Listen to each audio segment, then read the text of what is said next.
هي الحلقات تحفظني بآيات من القرآن، هي الحلقات تملأني بحب المصطفى العدنان، هي الحلقات تحفظني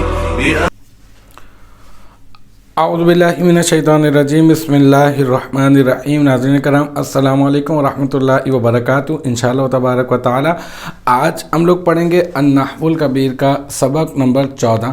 اس میں غیر متمکن کی اقسام۔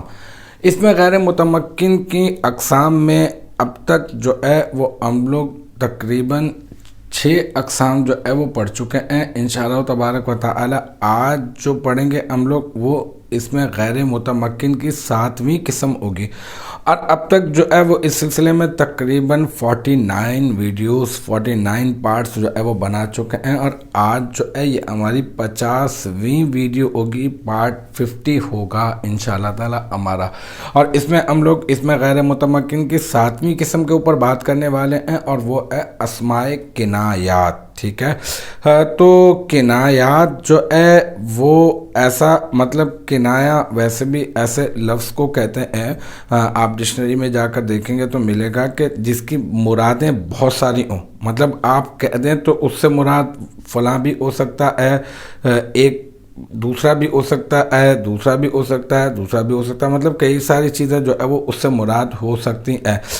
جیسے مثال کے طور پہ میں یوں کہہ دوں کہ بس تم اس فلاں سے جا کر کہہ دینا، اچھا اب فلاں سے جا کر کہہ دینا، اب فلاں، اب جو میرا یہ اس وقت میرا کلام ہے فلاں، اس فلاں سے مراد بہت سارے افراد جو ہے وہ ہو سکتے ہیں۔ تو اسماء کنایات کیا ہوں گے؟ دیکھیں، اسم کی جمع تو اسماء ہو گئی، اور اسماء کنایات کیا ہوں گے؟ اس کی پراپر جو ڈیفینیشن ہے وہ یہ ہے کہ وہ اسماء جو کسی معین ذات پر واضح طور پہ دلالت نہ کریں بلکہ مبہم دلالت کریں، یعنی اس دلالت میں ابہام ہو اور صحیح طرح سے سمجھ میں نہ آ پا رہا ہو کہ جو ہے وہ متکلم کی مراد اس سے کیا ہے، متکلم کی مراد اس سے یہ بھی ہو سکتی ہے، متکلم کی مراد اس سے یہ بھی ہو سکتی ہے، متکلم کی مراد اس سے یہ بھی ہو سکتی ہے، تو ایسے اسماء کو اسماء کنایات کہا جاتا ہے۔ تو میں آپ کو بتا دیتا ہوں، اس کی پراپر ڈیفینیشن آپ اپنے ذہن میں یہ رکھ لیں، جب آپ اس کا استعمال کریں گے نا تو پھر آپ کو سمجھ میں آ جائے گا کہ وہ اسم جو کسی معین چیز پر واضح طور پر دلالت نہ کرے، معین چیز پر واضح طور پہ دلالت نہ کرے۔ اچھا، پھر اس کی 2 قسمیں ہوتی ہیں۔ کچھ ایسے اسماء ہوتے ہیں جو کسی عدد مبہم پر دلالت کرتے ہیں۔ عدد مبہم کا مطلب یہ کہ کوئی ایسا عدد ہوتا ہے، اس عدد کے اوپر وہ مبہم دلالت کرتے ہیں، یعنی کسی بھی عدد پر ایسی دلالت کرتے ہیں جو دلالت واضح دلالت نہیں ہوتی ہے۔ مثال کے طور پر کم اور قضا۔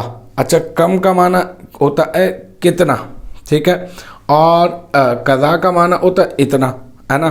تو کبھی ہم کہہ دیتے ہیں کہ یار اس کو اتنا دے دینا، اور کتنا دینا، کتنا دینا ہے، تو ایسا ہم بولتے ہیں نا، تو کتنی مطلب اس کے اندر یہ فلاں چیز ڈالنی ہے۔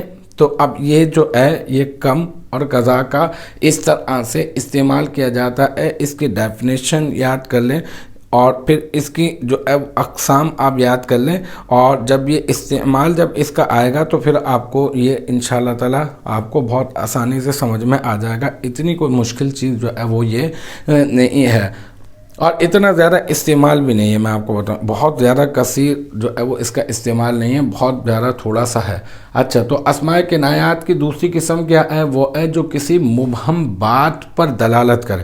پہلے میں نے کہا کہ مبہم عدد مبہم پر دلالت کریں گے، اور دوسری قسم یہ ہے کہ وہ مبہم بات ہوگی جس کے اوپر دلالت کی جائے گی۔ مثال کے طور پر ہم یہ کہتے ہیں اس نے ایسا کر دیا، ہے نا، اس نے ایسا کہہ دیا۔ اب اس نے ایسا کیا کہہ دیا، یہ جو ہے وہ واضح طور پہ ثابت جو ہے وہ نہیں ہو رہا۔ تو کیتا و زیتا اس کے لیے جو ہے وہ استعمال کیا جاتا ہے۔ تو بس آج کی کلاس اتنی ہی جو ہے وہ کفایت کرے گی کہ آج جو ہے وہ ہم نے پارٹ 50 میں کیا پڑھا، اسماء کنایات کے متعلق پڑھا، اور اسماء کنایات وہ ہوتے ہیں وہ اسماء جو کسی معین چیز پر واضح طور پہ دلالت نہ کریں۔ ان کی دو قسمیں ہوتی ہیں، یا تو عدد مبہم پر دلالت کرتے ہیں یا تو پھر ایسی بات پر دلالت کرتے ہیں جو مبہم ہوتی ہے۔ تو آپ کو دونوں سمجھ میں آ گئے ہوں گے، تو مجھے امید ہے کہ یہاں تک کی جتنی بھی کلاسز ہیں وہ تمام کلاسز آپ کے سمجھ میں آ گئی ہوں گی انشاءاللہ تبارک و تعالی۔ نیکسٹ ٹائم اگلی ویڈیو اگلی کلاس کے ساتھ ملاقات ہوگی، جب تک آپ اپنا بہت خیال رکھیے گا۔ وآخر دعوانا ان الحمدللہ رب العالمین۔